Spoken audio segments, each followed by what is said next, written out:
I'll introduce the playback and we go from there, okay? Have a great conference, everyone. Please hold.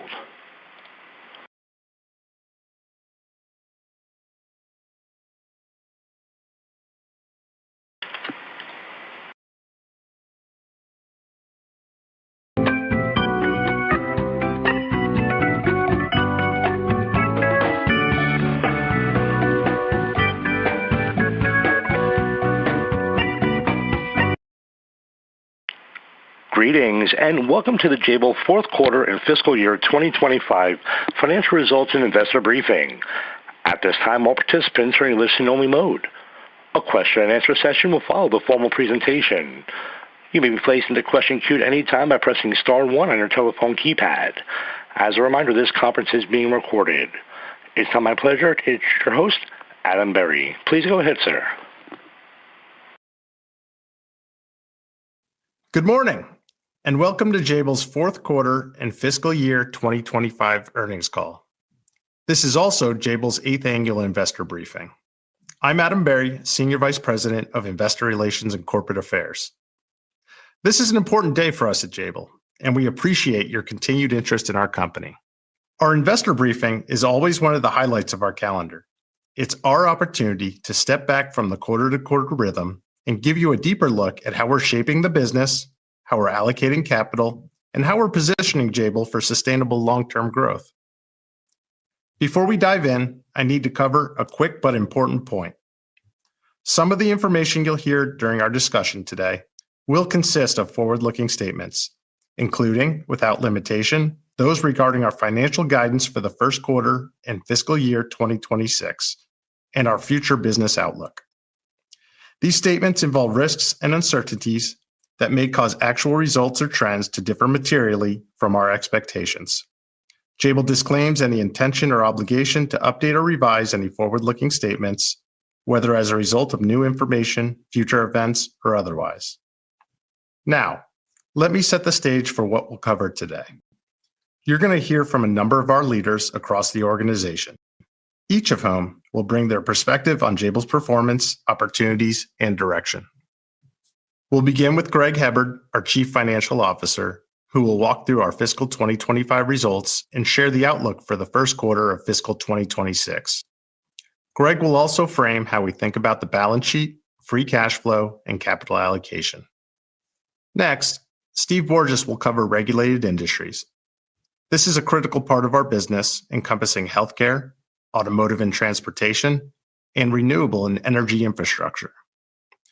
These are markets where quality and trust are non-negotiable, and Steve will share both the near-term realities and the long-term opportunities. After Steve, you'll hear from Matt Crowley, who leads Intelligent Infrastructure. This is our fastest-growing segment, and the growth is being fueled by unprecedented demand for AI-related systems, from semiconductor capital equipment to racks, servers, and advanced cooling solutions. Matt will explain how Jabil is positioned to capture this wave of growth with system-level integration that very few companies can deliver. Following Matt, Andy Priestley will take us through connected living and digital commerce.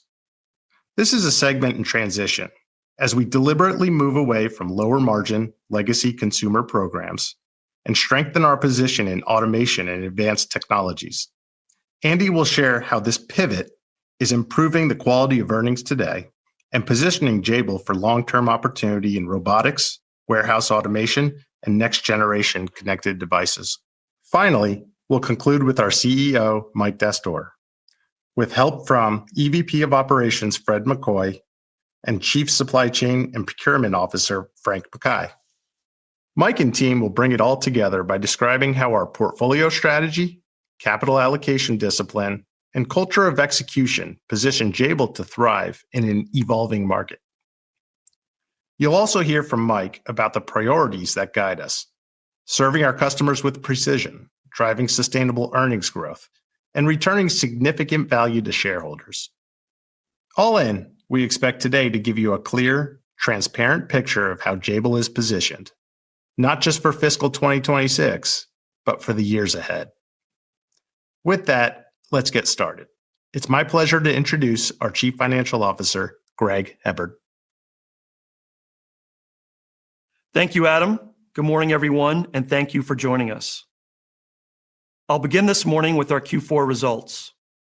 For the fourth quarter, our team delivered strong performance, reaching approximately $8.3 billion in revenue, which exceeded the midpoint of our guidance by roughly $800 million.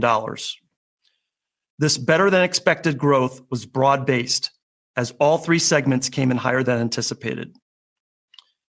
Driven by strong underlying revenue growth, core operating income for the quarter came in at $519 million, well above the high end of our expected range.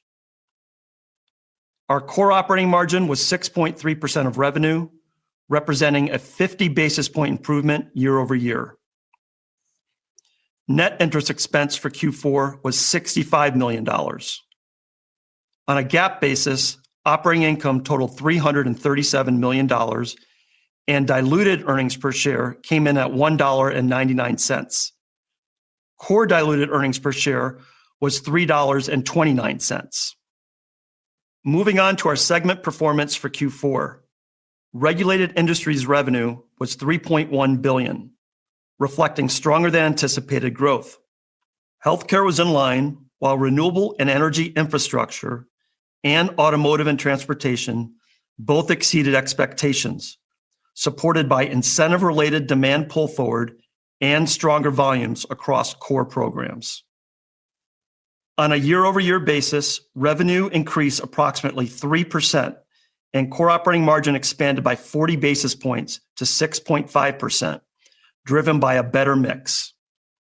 Turning to Intelligent Infrastructure, where revenue for Q4 was $3.7 billion, $400 million above expectations. The upside was driven primarily by three factors within cloud and data center. First, we reached efficiency faster than planned from more than 700 new employees hired and trained as we moved multiple sites to 24/7 operations in Q3, which lifted shipments. Second, we benefited from a more favorable mix versus Q3, leading to higher average selling prices. And third, in storage, we ramped our second hyperscaler faster than expected and saw stronger than anticipated end-of-quarter demand from traditional storage customers.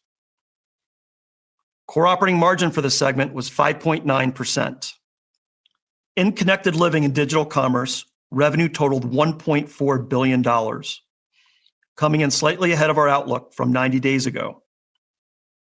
On a year-over-year basis, revenue declined approximately 14%, primarily due to softness in consumer-driven products. This was partially offset by continued growth in warehouse and retail automation. Core operating margin for the segment was 6.6% in Q4, up 210 basis points year over year.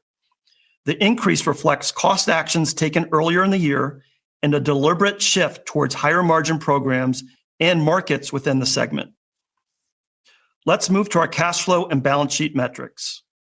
In the fourth quarter of fiscal 2025, inventory ended at 69 days, a 5-day improvement from last quarter.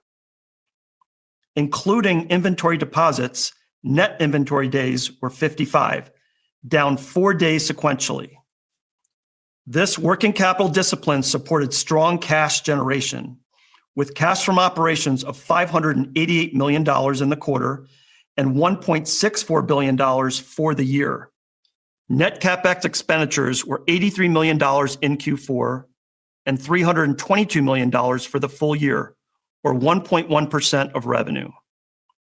Full-year adjusted free cash flow came in very strong at more than $1.3 billion. We exited the fiscal year with a healthy balance sheet with debt to core EBITDA of 1.3 times and cash balances of approximately $1.9 billion. During the fourth quarter, we completed our prior $1 billion share repurchase authorization, consistent with our framework to return 80% of annual adjusted free cash flow to shareholders. With that, let's now turn to our capital structure. We ended FY25 with $4 billion of unused capacity under our global credit facilities. Including that capacity and our year-end cash balance, total available liquidity exceeded $5.9 billion. Our debt and liquidity position remains strong and well-structured. Maturities are appropriately staggered and carry attractive interest rates. Importantly, we remain fully committed to maintaining our investment-grade credit profile. Let's now turn to capital allocation and return to shareholders. Since FY13, we've reduced our shares outstanding from 203 million to 107 million in FY25, a 47% decline driven by our disciplined share repurchase strategy. Over that period, we've repurchased 136 million shares at an average price of approximately $52, contributing to total shareholder returns of $7.7 billion, including both dividends and buybacks. As a reminder, in July, our board authorized a new $1 billion share repurchase program, giving us continued flexibility to return capital thoughtfully and opportunistically. We intend to fully execute the current authorization in fiscal 26. With that, let's turn to the next slide for our Q1 FY26 guidance. Beginning with revenue by segment. For Q1, we anticipate regulated industries revenue will be $3.05 billion, up 3% year on year, as we expect some of the dynamics that benefited Q4, particularly in automotive and renewables, to carry into the early part of the first quarter.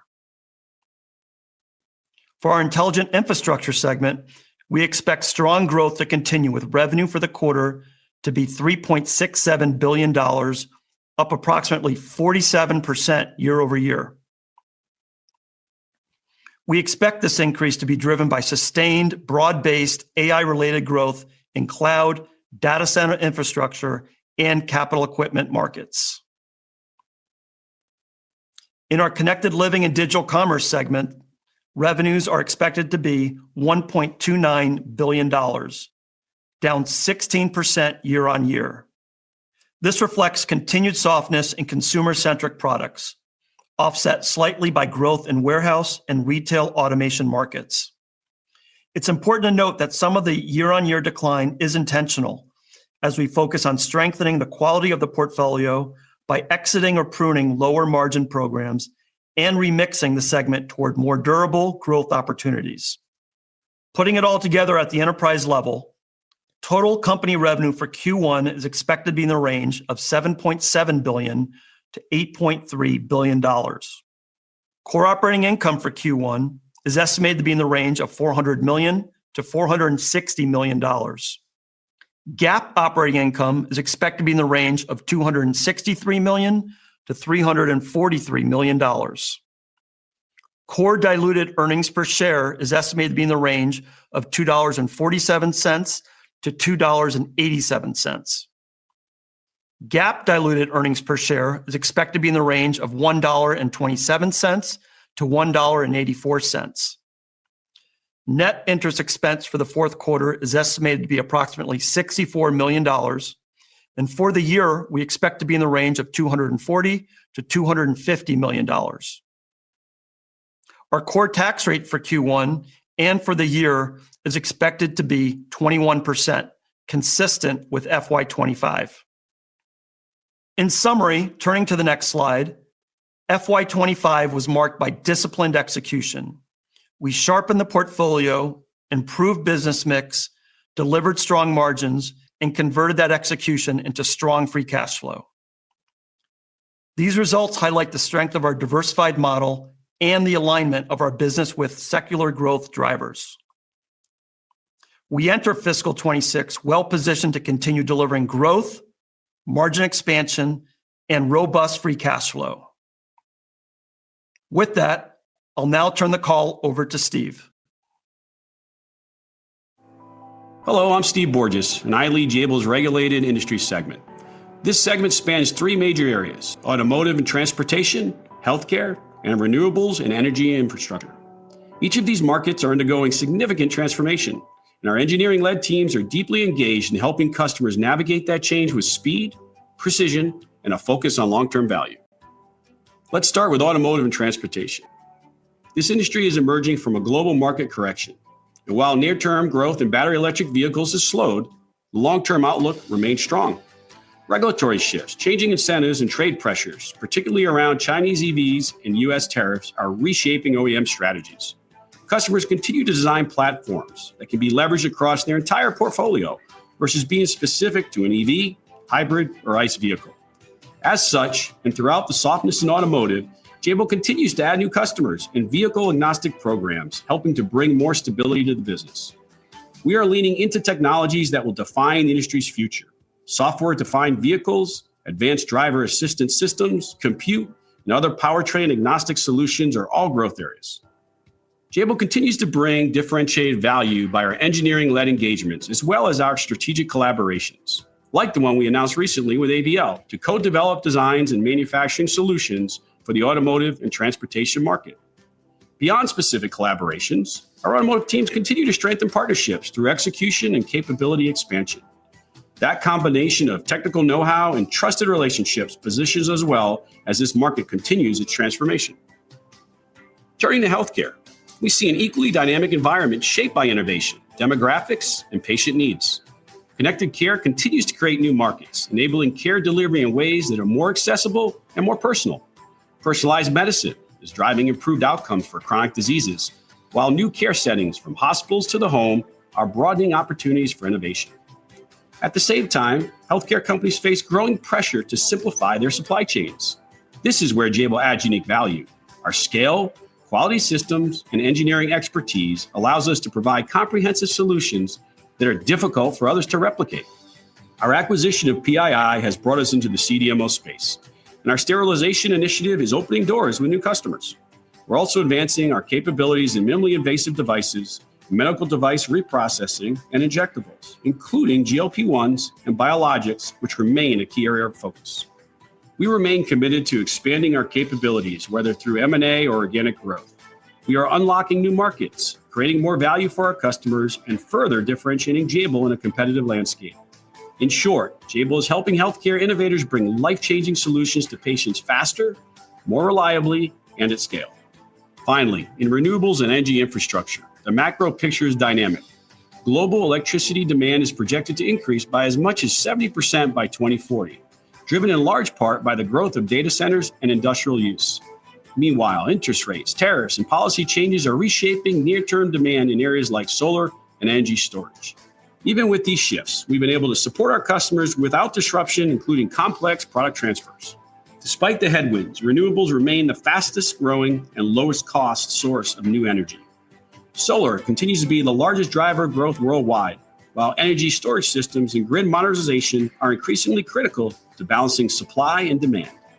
Here again, Jabil is leaning into complexity, supporting customers with design and manufacturing capabilities that extend from inverters to battery modules to smart grid technologies. We're also embedding ourselves deeper into building infrastructure, where rising demand for HVAC systems, especially for data centers, and the increasing need for modern security and access control solutions present strong opportunities. Across these markets, our ability to combine engineering depth with global manufacturing scale gives us a distinctive edge. To sum it up, in automotive and transportation, healthcare, and renewables and energy infrastructure, our strategy is thoughtful and deliberate. We build capabilities that matter. We deliver with speed and quality and stay ahead of what's next. This is how we're helping customers solve complex challenges in regulated environments, while driving long-term growth and value for Jabil and our shareholders. Thank you.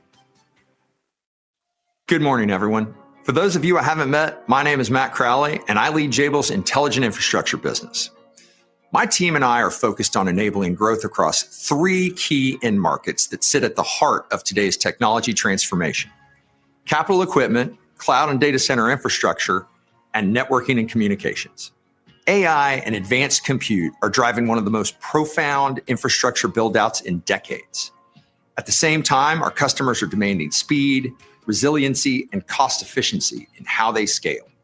Our role is clear: to be the trusted engineering-led manufacturing partner that helps our customers scale faster, integrate more seamlessly, and deploy new platforms with confidence. And what differentiates Jabil is that we're positioned across the entire AI hardware ecosystem. Not just a single piece of the puzzle, but the combination of compute, storage, networking, power, cooling, and the tools that make all of this possible. Let me start with cloud and data center infrastructure. This is where the acceleration of AI workloads is most visible. The largest global platforms are redesigning servers, racks, and data center architectures around liquid cooling, next-generation processors, and unprecedented bandwidth demands. Our strategy is to engage at the rack scale level. Instead of supplying individual parts, we're integrating full racks into one deliverable system. That's a huge differentiator. It shortens our customers' time to deployment and allows them to scale with confidence. We've also aligned our footprint with these needs. In North America, for example, we're standing up new capacity that is purpose-built for liquid-cooled racks. That gives our customers not only scale, but also the regional diversification they're asking for. Another critical piece of our data center strategy is thermal management. As processors get hotter and denser, traditional air-cooled solutions aren't enough. We're investing in advanced cooling technologies and integrating them into our data center platforms. And power is just as important as cooling. We're expanding into low and medium volt switchgear, PDUs, and UPS systems, integrating them directly into rack and data center designs. This allows us to deliver a truly end-to-end solution where compute, networking, power, and cooling all come together in one integrated system. Turning to capital equipment. This is the technology that underpins the entire semiconductor industry. From wafer fabrication to automated test equipment, the capital equipment market is where the building blocks of AI infrastructure are created. Here, our strategy is to move closer to the chamber, to the most critical parts of the tool where precision, quality, and reliability matter most. We're working with leading equipment makers to expand our role in RF power systems, gas delivery sensors, and other chamber-adjacent technologies. By doing this, we become more embedded in our customers' platforms, which makes us harder to replace and more valuable over time. We're also investing in geographic expansion to align with our customers' global supply chains. That means adding capability in India, Poland, Southeast Asia, so that when our customers expand capacity, we're already there to support them. The same thermal management automation and precision manufacturing techniques we use in semiconductor tools are being leveraged in data center and networking applications. That's the power of having a portfolio that spans multiple interconnected markets. The third piece of intelligent infrastructure is networking and communications. Here, our strategy is anchored in liquid-cooled switching and system-level integration. The explosive growth of AI workloads is driving unprecedented bandwidth requirements, and traditional air-cooled networking gear is no longer sufficient. We're investing in liquid-cooled switch technology, integrating it with compute, power, and thermal solutions to deliver complete rack-level systems. This is a space where Jabil is uniquely positioned because we're not just supplying a switch, we're engineering the entire system around it. And we continue to focus on our silicon photonics business, where we've developed advanced packaging capabilities to support the ongoing scale out of transceiver platforms and the backbone of high-speed optics. And our strategic focus remains at the system level, where all elements of the rack architecture are converging. So let me bring it all together. Our customers are no longer looking at servers, racks, or switches in isolation. They're designing entire systems that must work together seamlessly. And Jabil's positioned uniquely to deliver that. By operating across capital equipment, data center infrastructure, and networking, we bring insights and capabilities from each domain into the others, creating leverage that few competitors can match. By executing flawlessly for our existing partners and continuing to invest in differentiated capabilities, we're laying the foundation not only for today's demand, but for the data center and networks of the future. Thank you. Hello, I'm Andy Priestley, and I lead Jabil's Connected Living and Digital Commerce segment. This segment is built around two major areas: consumer devices and digital commerce and robotics. Together, they represent a diverse and dynamic mix of technologies that are shaping how people live, shop, and interact with the world around them. Let's start with digital commerce and robotics, where the pace of change is fastest. This part of our business includes retail automation, e-commerce, robotics, and AI-driven systems that are being fueled by powerful megatrends. Across the supply chain, full-scale automation has taken hold, from lights-out warehouses to autonomous last-mile delivery. Physical retail is being reimagined through smart shelf labels, connectivity, and robotics, turning stores into digital assets that support omni-channel experiences. Payment technologies are also evolving. Fintech and biometrics are transforming how transactions happen, particularly in small and medium-sized markets where contactless and custom point-of-sale solutions are becoming the norm. Turning to automated retail. This market segment is growing very quickly, driven by demand for speed, convenience, and self-service in areas such as autonomous vending and ghost kitchens. Lastly, robotics and AI are both advancing quickly. Gen AI and large language models are enabling robots, even humanoids, to learn from existing models and images, making them more adaptable, capable, and widespread. At Jabil, we're investing in engineering and design expertise that allows us to support the most complex and demanding technologies in the market. From computer vision and high-speed automation to complex assembly, we're enabling the next generation of intelligent systems. These strengths are also opening doors into fast-growing end markets where innovation and flawless execution are non-negotiable. The shift towards more complex, higher-value technologies is driving margin expansion and positioning Jabil as a key enabler of next-generation commerce. This is where Jabil moves up the value chain, not just producing systems, but partnering with customers to solve labor challenges, improve performance, and deliver better customer experiences. Jabil is the largest manufacturing solutions provider for digital commerce and warehouse automation customers. Our scale and expertise allows us to support the largest players in this industry as they navigate today's challenges and beyond. On the consumer device side, we're focused on products that enhance everyday life, from small and major appliances to home comfort and outdoor living. Consumers want smarter, more connected products enabled by AI, machine learning, and IoT. Wireless power, energy efficiency, and intuitive interfaces are becoming standard. At the same time, there's a growing appetite for creating experiences at home, bringing indoor comfort outdoors and elevating how people live.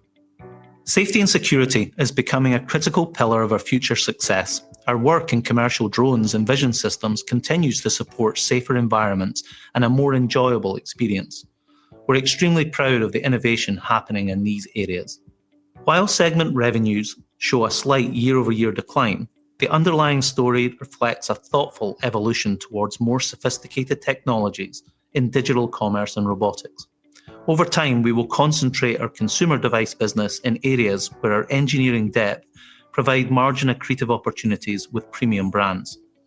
It's also very important to note that our consumer business remains a vital driver of positive cash flow, helping to fuel the innovation and investment that power our growth in areas such as automation, AI, and robotics. Connected Living and Digital Commerce segment has been playing a major role in our geographic mix shift since 2023, with strategic moves from China to Mexico. That said, China remains essential to our future success. It continues to teach the world how to manufacture with efficiency at scale, and we value its role in the larger ecosystem. To summarize, the Connected Living and Digital Commerce segment is evolving quickly. We're enabling smarter systems, more connected experiences, and helping our partners stay ahead of the curve. That's how Jabil is creating value today while building the foundation for long-term growth. In closing, I'd like to thank the extended team for what has been an exceptional year. This team has delivered record performance and won multiple new programs with new and existing customers. Thank you. Thanks, Andy. Good morning, everyone, and thank you for joining us. As you heard from the group today, fiscal 2025 was a great year for Jabil. We delivered solid revenue growth, expanded core operating margins, grew core EPS, and generated strong free cash flow and extremely strong return on invested capital. Upon taking a closer look, the dynamics varied by end market. In regulated industries, automotive and renewables faced pressure. In sharp contrast, intelligent infrastructure was the growth engine as AI-related demand accelerated across capital equipment, data center, and networking. And in connected living and digital commerce, we continue to rationalize the portfolio and execute a deliberate mix shift, de-emphasizing lower margin legacy consumer programs while strengthening our position in advanced warehouse and retail automation. So stepping back, FY25 demonstrated two things at once. Some end markets were choppy, yet the company remained resilient. Where automotive and renewables slowed, AI-driven demand more than offset. Where consumer categories softened, CLDC expanded margins through portfolio pruning. And across the enterprise, free cash flow came in extremely strong. Let me take a moment to talk about what sets Jabil apart, what we call the Jabil advantage. Our competitive success is driven by the effective integration of 5 key pillars. First, a long-tenured team and culture of operational execution. Around the world, teams deliver with safety, quality, and accountability. In a complex environment, that consistency is the difference between promises and performance. Second, our regional manufacturing footprint. Over the past decade, we've shifted to a regionalized model, designing, building, and delivering products where they're consumed.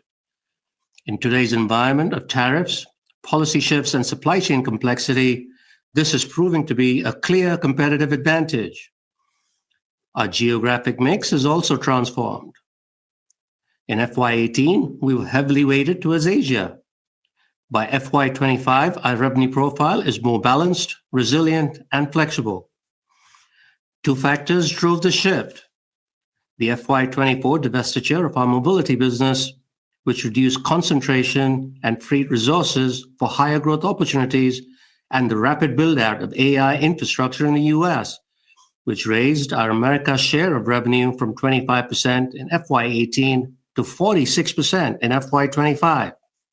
This improved balance highlights the strength of Jabil's strategy, building capabilities everywhere to serve customers wherever they operate. Third, scale rationalization and diversification. Hundreds of customers across a number of end markets trust us with mission-critical programs. That diversification provides both stability and optionality as technologies converge and market demands shifts. Today, as we continue to scale in AI-related growth areas, rationalize part of our portfolio, particularly in CLDC, and diversify further within customers and end markets, those same strengths are what position Jabil to keep delivering through various cycles. Fourth, supply chain orchestration. We manage one of the world's most complex supply chains with over 38,000 global suppliers and over 700,000 unique parts, which enables us to help customers redesign bill of materials, qualify new suppliers, and secure continuity. That capability matters most when markets are tight or trade policies shift. And finally, our last pillar is automation and AI inside our factories. As programs move into higher cost regions, competitiveness depends not just on labor cost, but also on labor availability and the concentration of skilled workers in certain areas. To address this, we embed robotics, predictive maintenance, automated optical inspection, and scheduling optimization, to name a few, across our operations. These tools improve quality, accelerate ramps, and reduce cost. With more than 30 sites in the US, our footprint here has never been larger. At this time, I would like to invite Fred to discuss how we are leveraging AI and automation throughout our factory network, followed by Frank, who will share insights into how advanced AI tools are enabling and optimizing our supply chains. Thanks, Mike. I'm Fred McCoy, and I lead Jabil's global operations. At Jabil, we're building the future of manufacturing, where intelligent automation, AI-driven processes, and a fully connected ecosystem empower our people to deliver value to customers and elevate our performance. The reality is that we've been using AI in our operations for years. On our production lines, we deploy several thousand proprietary cameras with embedded AI computer vision models for inline quality inspections. We use tools for modeling our inventory levels and logistics planning, and we optimize our equipment utilization across our network. By connecting our more than 400 SMT lines and now our injection molding and CNC machining equipment, We're deploying AI agents to categorize and optimize downtime, attrition, and yield loss, which helps us self-correct and improve efficiency and make faster decisions. We've deployed generative AI tools that give our operators quick access to the information they need on the manufacturing floor. This means problems can be solved in place without interrupting production, and teams have more confidence in the data behind their decisions. Simultaneously, automation is expanding rapidly across our network. Today, we have more than 25,000 robots in production and a team of over 2,000 trained automation engineers and technicians. They design, build, and maintain solutions ranging from simple robotic arms to complex high-speed systems. For mid-volume production, our proprietary modular gear delivers flexible and cost-effective automation that can be reconfigured as products change, lowering costs and accelerating deployment. We've also developed and are deploying a blueprint for material automation, including autonomous guided vehicles and automated storage and retrieval systems. These solutions improve safety, provide real-time material traceability, and eliminate millions in manual handling costs. Across the industry and at Jabil, investment in AI and automation is accelerating. Our job is to embrace these technologies, partner with customers and suppliers, and industrialize them at scale across our facilities. The future of our factories will bring even more collaboration between people and machines, and our employees will focus on higher value tasks that drive quality, safety, and innovation. The result will be a new level of agility, traceability, and competitiveness that sets Jabil apart in the marketplace. I'll now pass it off to Frank to talk about the work we're doing in embedding AI into our procurement and supply chain processes. Thank you, Fred. Hello, my name is Frank Mackay, and I lead Jabil's global procurement and supply chain operations. At Jabil, we are integrating AI into every layer of our supply chain to make it smarter and more resilient. Our vision is an autonomous supply chain built on an AI technology stack that combines machine learning, agentic AI, and generative AI with Jabil's decades of global experience. One example is vCommand, our supply chain intelligence and orchestration platform. vCommand gives our global teams full end-to-end visibility and provides customers with a secure window into their supply chain. By connecting real-time data across our ecosystem, we can break down silos, run simulations, and act quickly on the most important insights.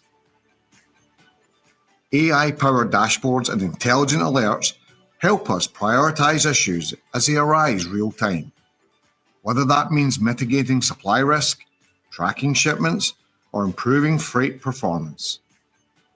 The platform is also evolving with an AI-driven roadmap that includes new capabilities such as end-to-end supply chain footprint mapping, disruptive event management, and advanced tariff analytics. These features will build on the intelligent dashboards and alerts that are already in place, giving our teams and our customers even greater resiliency, transparency, and speed to action. We also use AI in our proprietary procurement intelligence platform, which brings together billions of data points from millions of parts and suppliers. With this data, we can benchmark costs, run sourcing scenarios, and negotiate with much greater speed than ever before. And in one particular case, we reduced the sourcing cycle from 2 weeks to 1 day across hundreds of thousands of parts, freeing up our teams to focus on far more strategic efforts. Through Ideate Global, our joint venture with Cyphered, a native AI SaaS provider, we're advancing even further.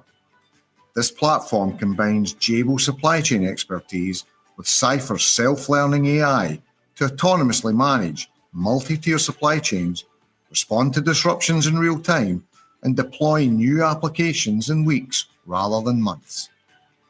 Together, these tools are reshaping how procurement and supply chain management works at Jabil. By embedding AI into our operations, we're improving agility, transparency, and efficiency while setting a new standard for overall supply chain performance. I'd now like to pass it back off to Mike. Thanks, Frank. As you just heard from the team, the 5 pillars are not abstract.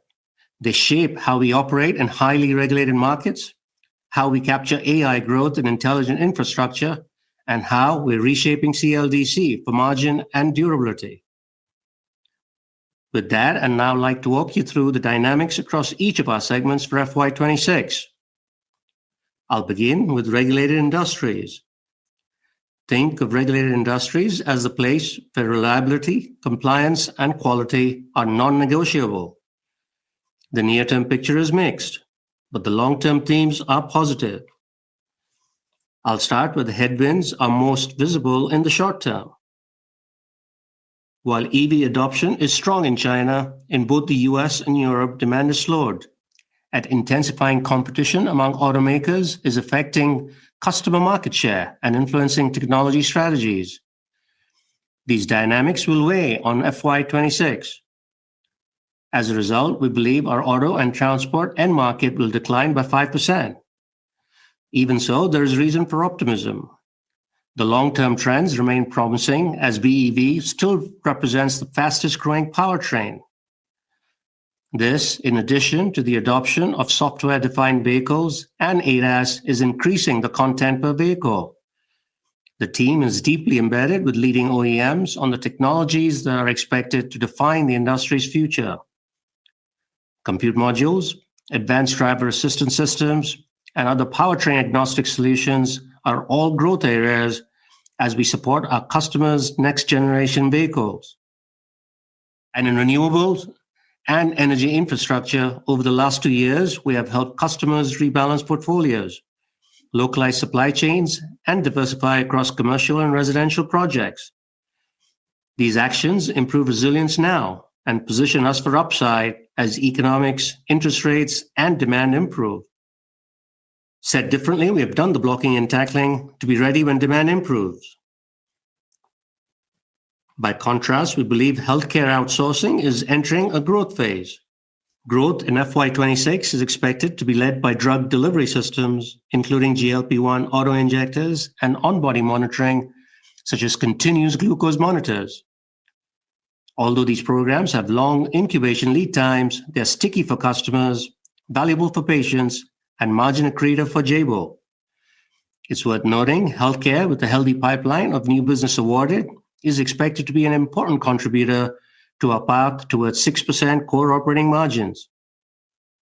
Putting the segment together, in FY26, we expect regulated industries to be flat on revenue with margin expansion, as healthcare growth helps offset automotive and renewables. If regulated industries is about trust and durability, intelligent infrastructure is about velocity. Our strategy here is clear. Win at the system level. Instead of treating servers, racks, switches, power, and cooling as separate silos, we design and deliver integrated systems that combine compute, networking, power distribution, and advanced cooling. That integration shortens time to deploy and lowers total cost for customers, exactly what they need as AI capacity scales. You can see the strategy at work across the 3 end markets in this segment. In capital equipment, we're moving closer to the chamber with RF power, gas delivery, and sensors, capabilities at the heart of semiconductor tools that manufacture AI chips. As AI continues to drive demand for more large memory and system-on-chip designs, we expect demand for automated test equipment to remain strong for the foreseeable future. As we sit today, we expect another strong year with 16% revenue growth year over year. And in cloud and data center infrastructure, we operate at rack scale, designing and delivering complete systems with advanced liquid cooling and integrated power, spanning low and medium voltage switchgear and other solutions that enable power delivery from grid to chip and thermal management from chip to the outside. And in networking and communications, we are scaling liquid-cooled switching today while preparing for the eventual shift to co-packaged optics as industry standards mature. In the meantime, pluggable optics remain the backbone, and we continue to build those platforms. Strength in networking is expected to be offset with continued softness in the 5G infrastructure market. Putting it all together for the II segment, Jabil's engineering-led system-level capabilities extend across multiple interconnected markets in the AI space. That reach enables us to transfer technologies and connect these markets seamlessly, and it's this integration that stands out as a key differentiator, placing us right at the center of the AI ecosystem. In FY24, our AI-related revenue stood at approximately $5 billion, rising to approximately $9 billion in FY25 as we brought on additional capacity in the US. Looking ahead, we expect AI-related revenue to grow by roughly 25% in FY26, reaching about $11.2 billion. It's worth noting that demand continues to be extremely strong, as evidenced by our recent performance. However, it's also worth noting that we're now bumping up against capacity in the US. As you may recall, in June, we announced a new facility in North Carolina to address these capacity constraints. Notably, this new state-of-the-art site is set to come online in the summer of 2026 and will serve as a showcase for Jabil's AI rack manufacturing capabilities and will be designed from day one with key partner capabilities like NVIDIA's Omniverse and Endeavor's power and cooling solutions, which positions us very well to meet future demand with greater agility and expertise. Once operational, we expect the site to empower us to sustain robust double-digit growth in AI-related revenue in fiscal 27 and beyond. For FY26 overall, we expect intelligent infrastructure revenue to grow 18%, with double-digit contributions from cloud and data center and from capital equipment. Segment margins should remain consistent with Jabil's overall level in the mid 5% range. Turning now to our CLDC segment, which is in the midst of a planned transition, and the logic is straightforward. On one hand, we are pruning lower-margin, short lifecycle programs in legacy consumer electronics that don't match the margin profile we desire.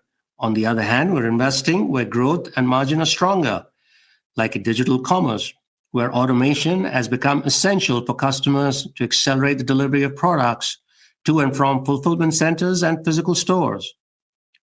We design, manufacture, and scale robotics, warehouse automation systems, and physical AI platforms, helping customers move from pilots to global deployments with speed and confidence. Over time, we expect our early engagement in humanoids will be another option for growth and diversification. In connected living, the pivot is towards advanced technologies, wireless power, human-machine interfaces, and connectivity platforms. We pair these technologies with regionalized manufacturing in Mexico, Eastern Europe, and Southeast Asia to shorten supply chains and reduce tariff exposure. The anticipated result is a smaller yet healthier business with better earnings quality. For FY26, we expect CLDC revenue to decline about 13%. So what does all this mean for the enterprise level? Here's the FY26 outlook. Collectively, our portfolio remains balanced and well-positioned for sustainable value creation. For FY26, we expect approximately 5% revenue growth to about $31.3 billion. We expect core operating margin to expand by roughly 20 basis points to around 5.6%, in spite of the underutilized capacity in multiple geographies. Core earnings per share is expected to be $11 in FY26, and we anticipate free cash flow to be greater than $1.3 billion. Moving on to capital allocation, our priorities are straightforward. First, we'll invest organically in the highest return areas such as AI infrastructure, healthcare, and advanced warehouse and retail automation. Second, we'll pursue acquisitions that build capability and, where it makes sense, step into higher value markets where we bring something distinctive to customers. Our M&A philosophy is simple. 1 + 1 must equal 3. Third, over time, we expect to return about 80% of free cash flow to shareholders through a mix of buybacks and dividends while maintaining a strong, flexible balance sheet. The filter is simple. Every dollar must raise returns, build resilience, or both. Looking beyond FY26, here's the long-term model. Stepping past the next 4 quarters, our focus is unchanged. We target 6% plus core operating margins and north of $1.5 billion in adjusted free cash flow over time. How do we get there? 3 levers. First, better mix, leaning into healthcare, AI, and digital commerce, where our system-level capabilities can be leveraged best. Second, better execution, embedding automation, AI, and robotics in our operations to raise quality and speed while lowering cost. Third, better capacity utilization across our global network, so every site contributes more often. In short, better mix, better execution, better asset turns. Before I close, a word to our people. Strategy is only as strong as the team that runs it. In Asia, the Americas, and Europe, I see the same hallmarks as I visit Jabil sites: a commitment to safety, respect, culture and belonging, execution, and customer focus. Thank you for what you do every day for our customers and communities. Let me close by answering a straightforward question. Why do I feel Jabil is uniquely positioned for continued success? Let me bring it back to where I began. FY25 demonstrated the strength of our diversified, resilient portfolio and our ability to successfully navigate a complex and dynamic tariff environment, even as market conditions shifted and geopolitical uncertainty increased. Our competitive edge is clear: system-level engineering expertise, robust regionalized manufacturing footprint and global scale, world-class supply chain management, and a culture that executes. We are powering the build-out of AI infrastructure, operating with precision in regulated markets, automating digital commerce, and building capabilities such as humanoids for the future, all while consistently returning the vast majority of cash flow to shareholders. Thank you. I'll now turn it back over to Adam. Thanks, Mike. As we wrap up our prepared remarks, and before we move into Q&A, let me leave you with 5 key takeaways from today's discussion.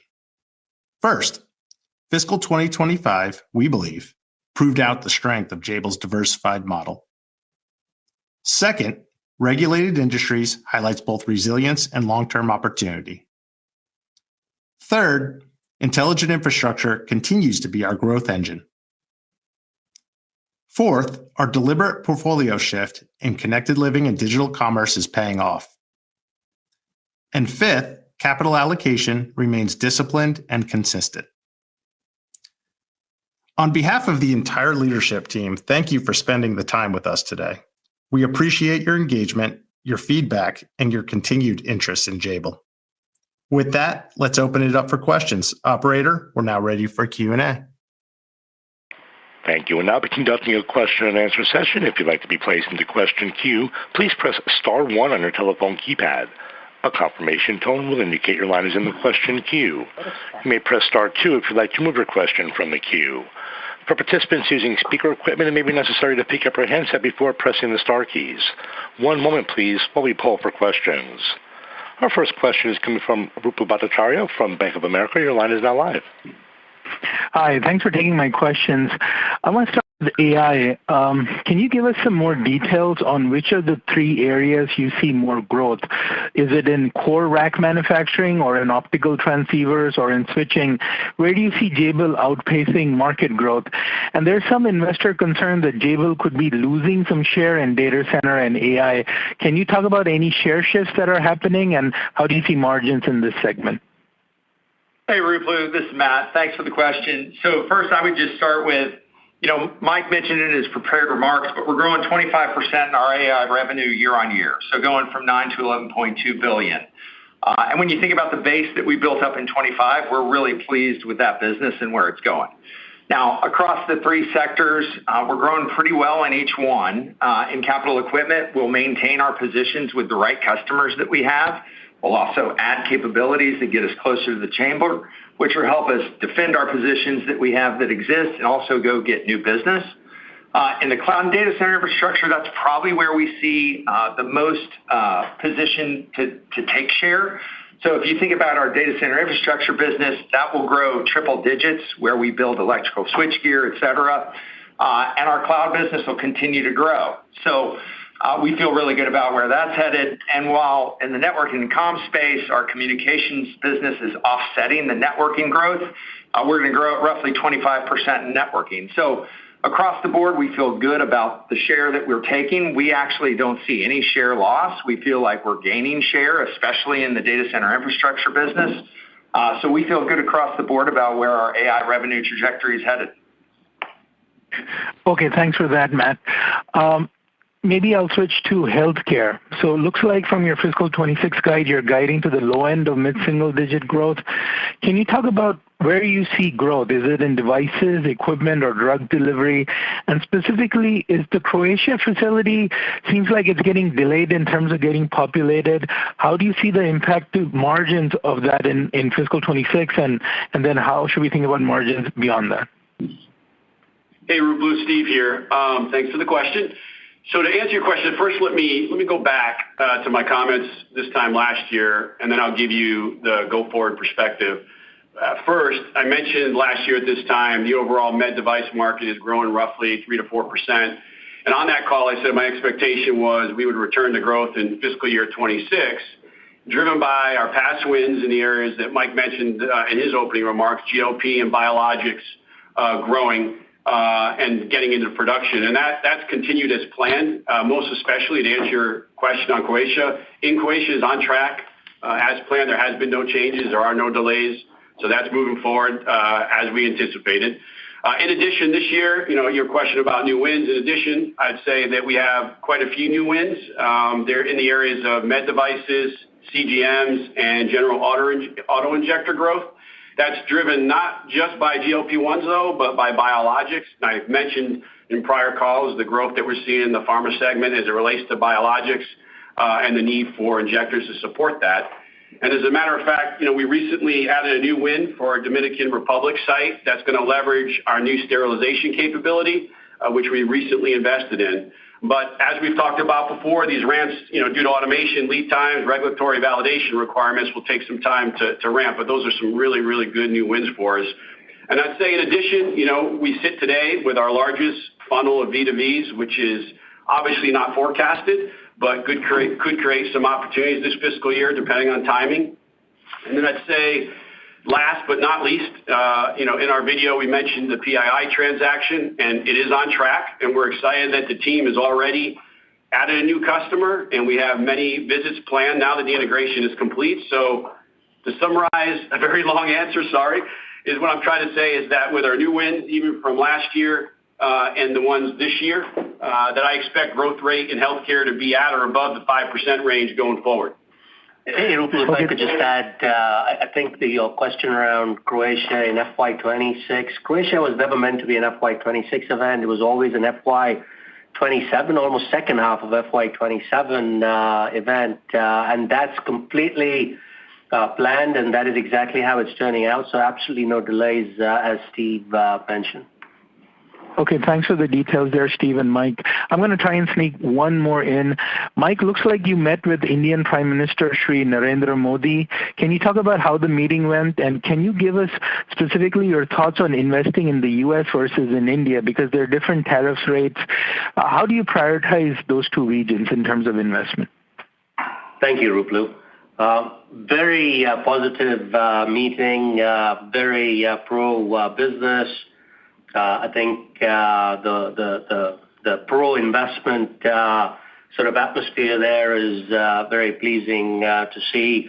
Of course, my meeting was before the whole tariff situation, so we're monitoring that. But having said that, don't forget, India has the largest middle-class population in the world, huge domestic demand. So it has a manufacturing right by itself, regardless of tariffs. One of the things we focused on quite a bit here in the U.S. is the manufacturing. We've gone from 14, 15 sites to more than 30 sites in the U.S. over the last few years, we prioritized our manufacturing to the U.S., and that's paying dividends. All our AI growth is coming through these sites in the U.S. as well. We're opening up a new facility in North Carolina. It'll be a state-of-the-art facility. It'll probably be our largest site in the U.S. Going forward as well. So we're focused on both. I think the U.S. Obviously is a priority for us. We're a U.S. domiciled company we've been here for 60 years in the U.S., so definitely prioritizing the U.S. Okay, thanks for all the detail. Thank you. Next question is coming from Mark Delaney from Goldman Sachs Asset Management. Your line is now live. Yes, good morning. Thank you very much for taking the questions. Wanted to start, if I could please, with the data center business.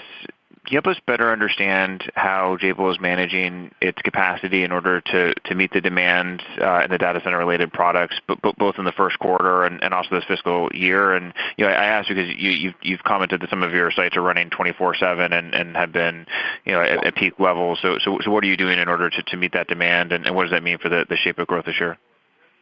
Yeah, so, hey, thanks, Mark. This is Matt. First, I would say, we are going to continue to operate sites at 24/7. Additionally, we're going to sites in the U.S. where we had some underutilization, and we're going to go and consume that capacity. So in our data center infrastructure business, where we're going to be building chillers, we'll be consuming capacity in our Salt Lake City facility. So we're utilizing the network of capacity across the country. And then in addition to that, we are going right now to start retrofitting the sites that exist to be prepared for liquid cooling. So as customers transition and as data centers move from air to liquid to liquid to liquid, we have to be ready to manufacture at the same scale and support that liquid and power requirement. So we are in the process right now across the network of factories in the U.S., retrofitting them so that we can build liquid-cooled infrastructure, and that will be throughout the year, which is why you see the shape of the year coming together the way it does. But as we get through the year, it positions us perfectly for 27. So we feel good about where we're headed. Thanks for that, Matt. And I also wanted to better understand the margin dynamics within the intelligent infrastructure business. If I heard correctly, the company is expecting margins this year to be in the mid 5% range. That's relatively flattish on very robust top line growth. So maybe help us understand some of the puts and takes to that segment for fiscal 26, and how should investors think about margins in that space over the longer term? There's been a lot of growth. There's also been some investor debates around the degree of competition. So if you can share more around how you're thinking about profitability, it would be helpful. Thank you. Yeah, I mean, look, so we're absolutely across the portfolio. We have business that's going to be accretive. We have business that's going to be in line with the enterprise, and we're managing the portfolio appropriately. I would tell you that where we have invested in specific capabilities, like our silicon photonics business, like our data center infrastructure business, we expect margins to be accretive. But across the portfolio, there is going to be business that is more in line with the enterprise. So we're trying to manage and invest in the right places. And oh, by the way, this year we will be investing in more capability to position us well into the future. So we're going to manage the portfolio appropriately to enterprise level targets.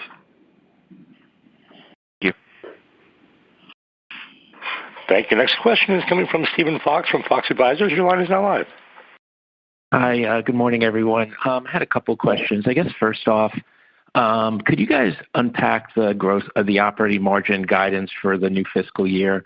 Looks like sales are going up about $1.5 billion and margins by 20 basis points. But it seems like from just listening to the conversation so far, there's a lot of puts and takes in there. So I was wondering if you could address some of those and to figure out how we got to the guidance there. And then I had a follow-up. Yeah, hi, Steve. It's Greg. So we do see a 20 basis point pickup in our margins from 26 to 25. It's really we're seeing a good mix in the business that's improving margins. We still have some headwinds on unutilized capacity outside of the U.S. So that's still a 20 to 25 basis points of headwinds for us for this fiscal year. But as we look at the shape of the year, it's a little bit more flat versus last year. More of a 50-50 first half, second half, where we do see margins continuing to increase as we go through the balance of the year. That's helpful. But maybe can you add color just on the product pruning and also the investments in II, whether those are like material headwinds that we'll notice, within that 5-6, or something that's sort of flying under the radar more? Yeah, so let's hand over the call to Andy to talk about the product pruning on consumer. Sure. Hi, Steve. Andy here. So I think you heard in the prepared remarks from Greg and Mike, we have made a conscious decision over the last 12, 18 months, and a deliberate shift away from some of the lower margin commoditized products towards more of an engineering-led margin accretive product with some of the most premium brands on the planet. So that's certainly having an effect on the overall revenues, but having a positive effect on the overall margins. Okay, that's helpful. And Steve, if I can just add, I think I talked about it in my prepared remarks a little bit. We're still marching strong towards the 6% target, 6% plus target, I should say, that we have for the enterprise. I talked about mix, efficiency, and capacity utilization. The mix is actually one of the key factors that we're focused on. In healthcare, you have margins getting better, the growth's coming through. We've actually booked a decent pipeline, obviously, but the longer incubation, that will take a little bit of time. In AI data center infrastructure, we see growth. There's absorption of SG&A. So that's going well. Capital equipment, liquid cooling, again, higher margin profiles. And then if you look at digital commerce and robotics, that's higher margin as well. So overall, the mix that we're focused on will help us get to that 6%. Efficiency is another one that I've talked about. I think Fred and Frank talked about on the video, automation, AI, just normal efficiencies. I expect contribution of about 10 bips annually from efficiency. And then Greg talked about capacity utilization. Capacity utilization normally runs at 85%. Today, it's still at 75%. A lot of the growth that we've seen has come in the U.S. There's been a little bit of a mismatch between where our capacity was surplus and where we have to put up new sites and new capacity. The bad thing is it's hurting our margins right now. Good thing is the surplus capacity is available for new business going forward. So that will be accretive to margins as well. So overall, no change in our 6% profile. I know your question was more on FY26, but I want to make sure that the investors understand that 6% is very much in play for us. Great. Mike, that's very helpful. And then just one question for Matt. I know there's a lot of detail here in this question, but maybe from a big picture standpoint, when we think of, you mentioned chillers and other power management products. I mean, on one hand, there's, traditional EMS production and programs that you're doing. On the other hand, you guys have obviously increased your capabilities, as you mentioned. Like, how does that all play out in terms of the market, especially when we think of a large competitor of yours that is more of an OEM play on power? How does Jabil compare within that sort of range of what you could be doing and what it means for the margins? Thanks. Yeah, thanks, Steve. So, we've really focused on building capability. If you think about the market today and where a ton of volume is being driven, especially in the hyperscale space, products, OEM approach, we don't see that as the future. We see the ability to configure and support scale globally as what these customers want. So that's where we've invested. That's the capability we've created. And we feel really good about how that business is growing. And as I mentioned, it's grown in the triple digits. So we think as we scale out across our first hyperscale customer, our second hyperscale customer, it is probably where we will land our third hyperscale customer. So it's a focus area where we've invested, and we think it's going to help us grow. Great. Thank you very much.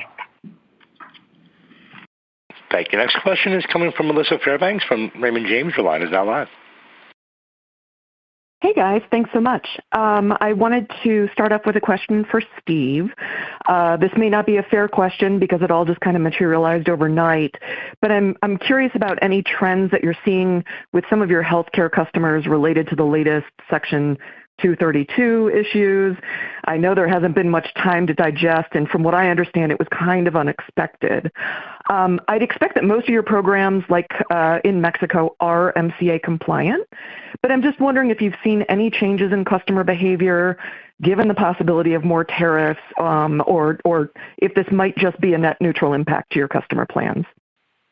Yeah, thanks, Melissa. Yeah, it is fresh news for sure, but when we look at it on the surface, there's areas such as the gloves, wheelchairs, et cetera, and commodity stuff that we actually don't play in. But then there are areas like pharma and others that we do. The good news is that, as we've talked about before, our healthcare business and our auto business, for that matter, is region for region consumption. So, we're in a good place from a manufacturing standpoint. I actually view the potential impact on the pharmaceutical side of the business is a great opportunity, because if that business gets tariffs at a certain rate, then the opportunity for U.S. production would actually be good for us, especially in our PII operation. So we'll have to see how it plays out, but I view it as a net positive. Okay, great. Thanks. That's very helpful. Maybe just one for the team. Well, Steve, this might be for you too. I'd also like to ask about the overall capacity utilization or the inefficiencies that you've been seeing. Correct me if I'm wrong, but I think a lot of the margin headwinds or inefficiencies outside the U.S. were related to the auto business. If we do finally see an inflection point in that auto transport business, do you have the capacity to address potential upside, or is this something that it's going to take some time to flow through the P&L? Yeah, I guess I'd say this as it relates to the auto part of the business.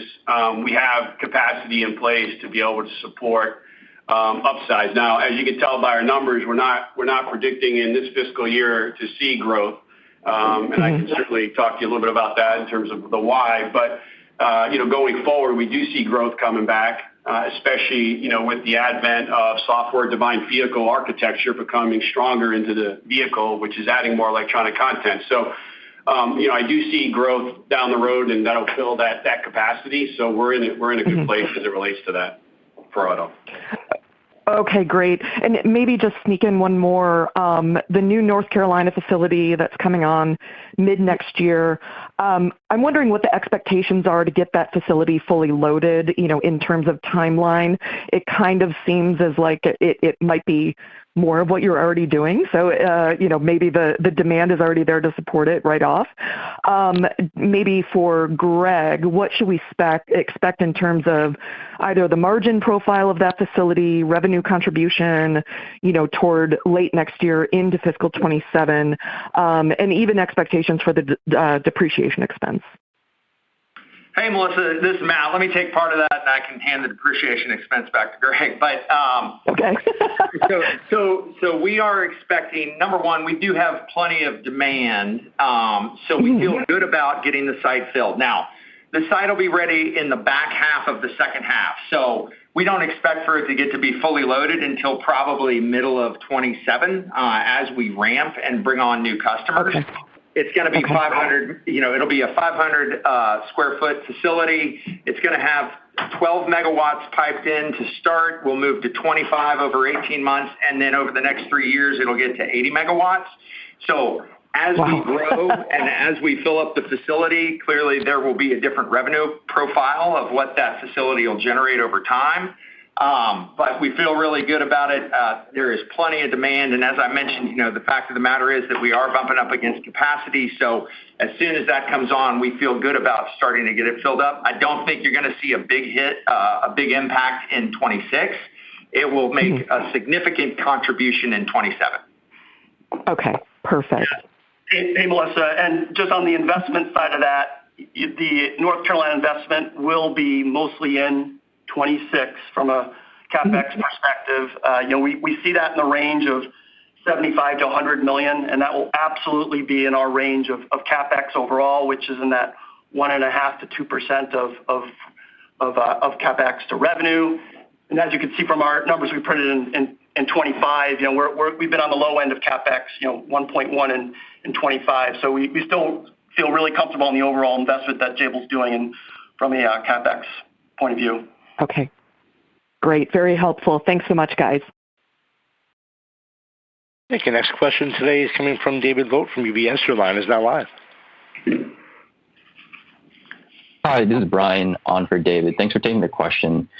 Just to start, you guys touched on it, but why are you expecting EV to be down in fiscal year 26 when new programs should be ramping? I know you talked about weakness in Europe and the US as well as strength in China, but just further color there would be helpful. And then I have a follow-up. Thank you. Sure. This is Steve. Brian, I'll take that one. We remain prudent, I'd say, in our thoughts related to the auto and transportation segment. I mean, there's still lots of volatility as automakers reset their portfolio strategies between EVs, ICE, and hybrid based on the overall environment. But I'd say inclusive of that, we continue to see a decline in EV market share in the U.S. As you mentioned, yes, Europe is up, but off a very small base of only about 2 million units. China continues to be the growth area, and we're participating there to help offset softness in the U.S. market. And what I'd say there is we've also been able to we've doubled our business year on year with our first Chinese OEM customer. We've added a second Chinese OEM customer to our portfolio, which will ramp starting late 26 into 27, which gives us the opportunity down the road for continued growth of that business. I'd also say that when I look at our ACES strategy, which is agnostic to vehicle type, so think of domain controllers, which control parts of the vehicle, zonal control is the same thing, and compute modules, we continue to add those portfolios. But what's happening is that you have the decline that exists, the reset of the portfolios, the cancellation of some programs as the new programs launch, and it takes a couple of years to launch those new platforms, and that's kind of where we're at this point. And Brian, if I can just add, I think if you look back at our history, we've been very conservative with our forecasts. Obviously, there's a lot of moving parts with what's going on in some of the end markets. So we err on the side of conservatism there. I think Steve mentioned prudent. That's a perfect word to describe our philosophy, not just on EVs, but on a number of end markets, because we expect we'd rather be right than wrong there. So the conservative approach is something we've worked on over the last few quarters as well. Got it. That's helpful. And then just to add on, I know you guys touched upon this as well. I just wanted to get your guys' thoughts if there's anything else that you could add regarding a warrant deal between one of your competitors and Amazon, just any implications for the industry or the company itself. Thank you. Hey, Brian, this is Matt. So, first I would say we were the first EMS to do warrants with that company. That put us in a really good position. I would also point to the portfolio of warrants that they manage.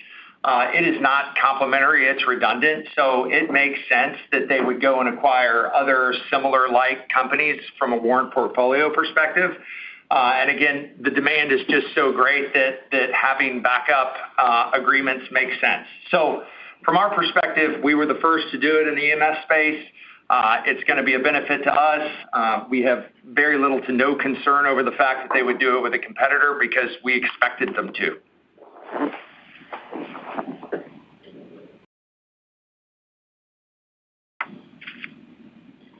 Thank you. We've reached the end of our question and answer session. I'd like to turn the floor back over for any further closing comments. That concludes our call today. If you have any further questions, please reach out. Thank you. Thank you. That does conclude today's teleconference and webcast. You may disconnect your line at this time and have a wonderful day. We thank you for your participation today.